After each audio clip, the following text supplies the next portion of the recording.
Ciao a tutti, io sono Yamil e in questo video tratterò 10 curiosità su Assassination Classroom. Sigla!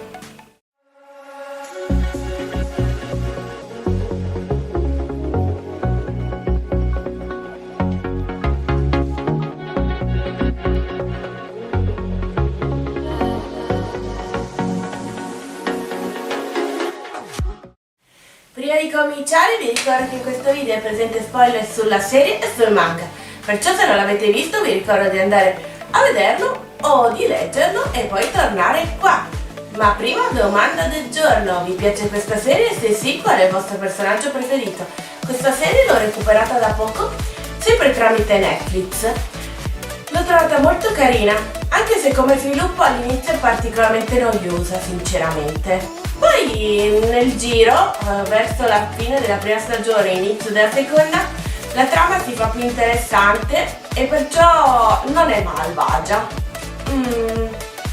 Non è tra le mie preferite, ma la trovo interessante. E personaggio preferito... non lo so, perché li trovo abbastanza tutti ben caratterizzati, tutti i personaggi principali, perché sinceramente quelli sono davvero ben caratterizzati, mi piacciono particolarmente, come Nagisa o Karma, li trovo tutti interessanti, e vabbè anche Koro Sensei. E ora, curiosità o no, Koro Sensei è solitamente rappresentato da un polpo e lo apprezza molto, tanto che gli piace disegnarsi come un polpo nei voti degli esami e usa il personaggio di un polpo nei videogiochi. 2. Il nome Koro Sensei deriva da Koro Senai, che significa incapace di uccidere.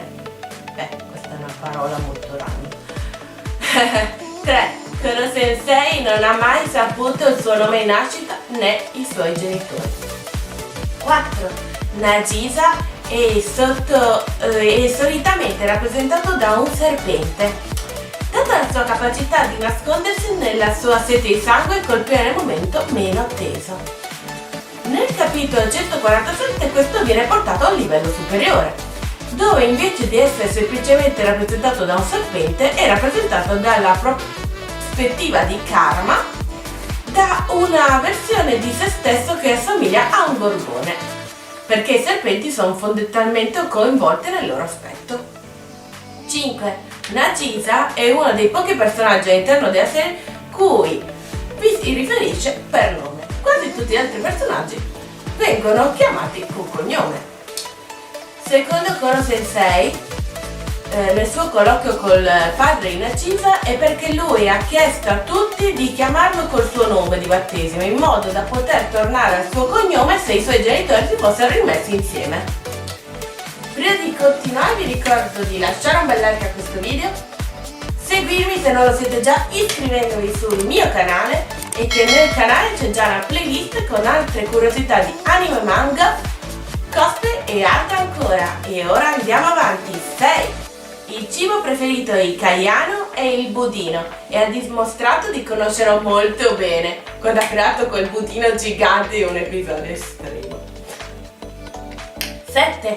L'incapacità di Kayano di nuotare, la sua fissazione per i semi, il suo amore per il dolce sono tratti che condivide con Koro Sensei e in misura minore con Itona. Sebbene avesse la sua fissazione per i seni anche prima dell'impianto, la sua forza di volontà, quasi al limite dell'ossessione e la spinta quando decide di fare qualcosa, tuttavia sono un altro tratto chiave che condividono.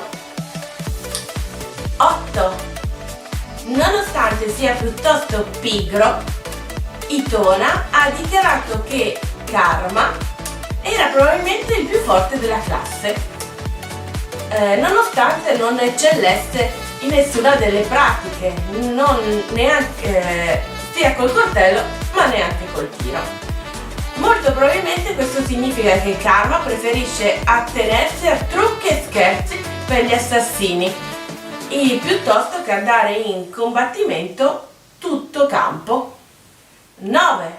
L'oggetto più prezioso di Karma è una collezione di spezie provenienti da tutto il mondo. 10. Karma è uno dei pochi personaggi all'interno del manga cui si riferisce per nome, gli altri sono Nagisa e Itona.